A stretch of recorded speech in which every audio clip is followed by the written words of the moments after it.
Hello everybody, in this video I'm going to show you how to turn off email notifications from Google Classroom. First thing you have to do is scroll over to the left to the three bars. That is the main menu icon located here. Once you click on the main menu icon, it'll open up this tab. Scroll past all your Google Classrooms to the bottom and locate the settings button, which is the gear located here. Once on the settings page, you can change your profile picture and other various Google Classroom settings. To turn off email notifications from all your Google Classrooms, you toggle the first switch located here. That'll turn off all email notifications from every one of your Google Classrooms.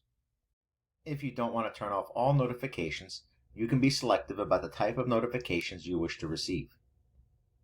Let's say you just wanted to turn off private comments from work, and also you don't want to receive notifications about invitations to co-teach classes. You can turn off those two particular items. In addition, there are class notifications. You click the drop-down arrow by class notifications, and let's just say I didn't want to receive notifications from these first two classrooms. Well, I can turn those two classrooms off and still receive notifications from my other classrooms. I hope this video helps. Please remember to like this video and subscribe to my channel.